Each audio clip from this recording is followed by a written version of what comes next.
All boggarts have an auntie, but they don't all have a mum. Special guest Jacob Van Lunen, you're a Pro Tour winner, so where's that from? What card? Mad Auntie? Bill? That would have been my first guess, but I actually would have to guess Wart Bogart Auntie. Oh, you're so wrong. No, it is, of course, boys and girls, out loud at home, Weirding Shaman. You feel blessed to know that, right, Jake?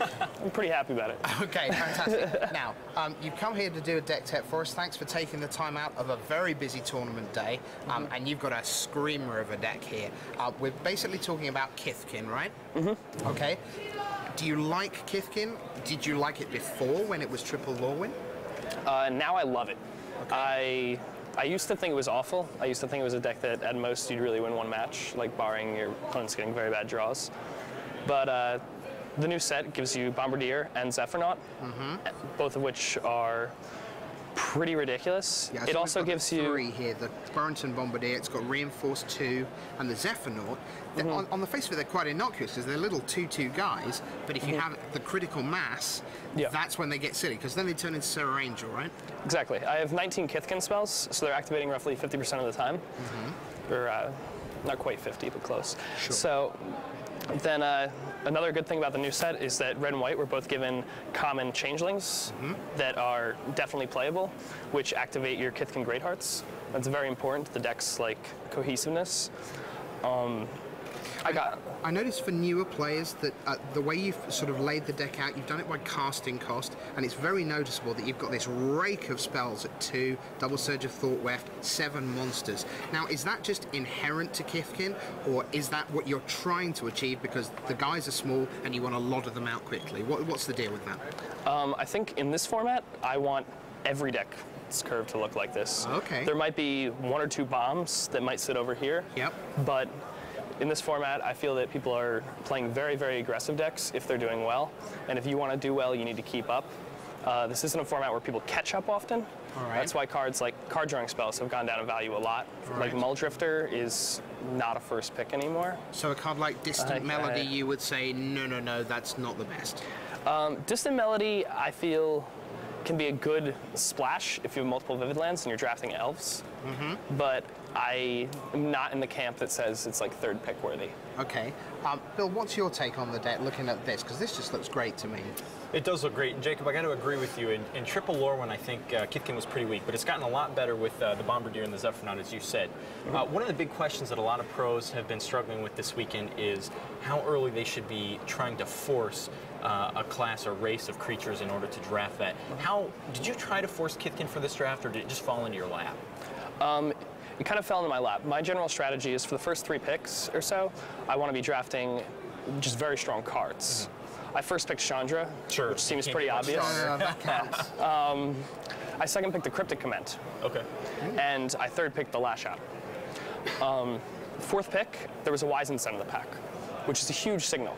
People understand how strong the card is now, so for a table to give you a 4th pick Wizensen, all 3 players on my right have conceded that they're not playing Kithkin by doing that, which gives me a big edge. That's changed a lot, though, hasn't it? Because Wizensen used to go 7th, 8th pick in Triple Lorwyn. You could just have it all the time. Well, your opponent could have the absolute nut Kithkin deck and just lose back then. How important, now that we've had the Morningtide and the focus on class in addition to just being Kithkin, how important was the class aspect in this deck? Did it matter to you that much? In this deck, no, it did not. Are there archetypes where you think it's more relevant that you have to pay attention to? Yes, there definitely are. There are cards, for example, Veterans Armaments. Sure. It's an extremely powerful card. And that's the equipment for soldiers. Correct. And it gives +1/+1 to the creature for each attacking creature or each blocking creature, which never happens. Right. Let's just call it +3/+3 and be done. Yeah, it's very powerful equipment. And generally you end up with soldiers haphazardly because Kithkin are soldiers. Right.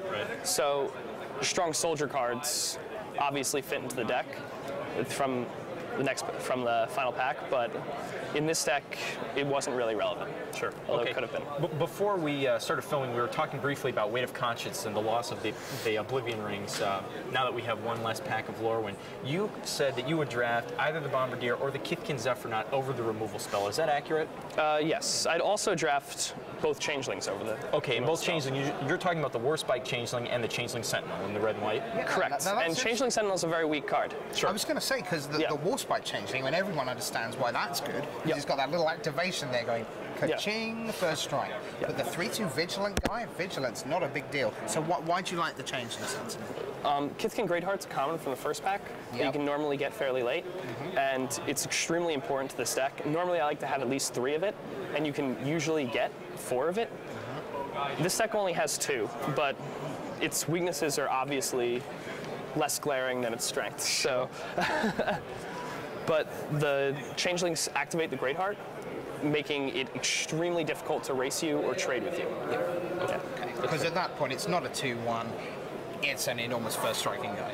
Correct. Yeah, fair enough. Is this the kind of deck that you would take into a top 8? I mean, when we sort of last came, when you came, when you came to prominence, we all knew what you were going to do, and you went and did it, and you beat everyone. Is this the kind of thing where you go, I would sit down on Sunday and go, well, yeah, I take this before I open a pack. If you give me this deck, I'm there. I'm sold. Give me it now.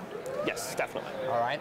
This or Elves. Fair enough. I'd rather have Elves, but it's just getting cut everywhere. I think there are 6 Elf drafters every table, making it not that great in this Pro Tour. Which is really interesting, because we're getting a lot of feedback, aren't we, Bill, that a lot of players are trying to avoid green because they're saying it's just so hard to get there. If you do get there, sure, you're okay with your Elf deck and a little bit of Tree Folk action at the top end, but it is really hard to get there. Whereas this deck, which has clearly gained from Triple Lorwyn to Lorwyn Morningtide, still seems available.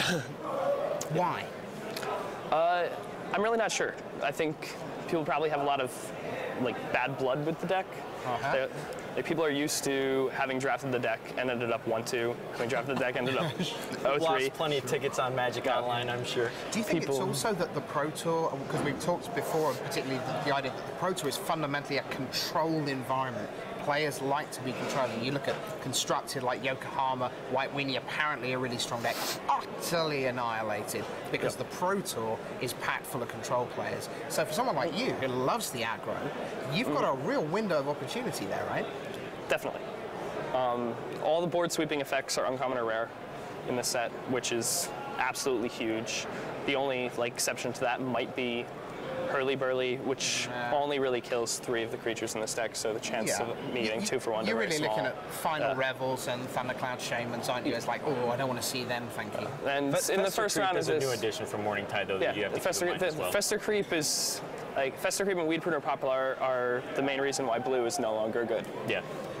Okay, well, 1/2 of the Pro Tour winner from San Diego, Jacob Van Lunen. Many thanks for sharing the deck tech with us.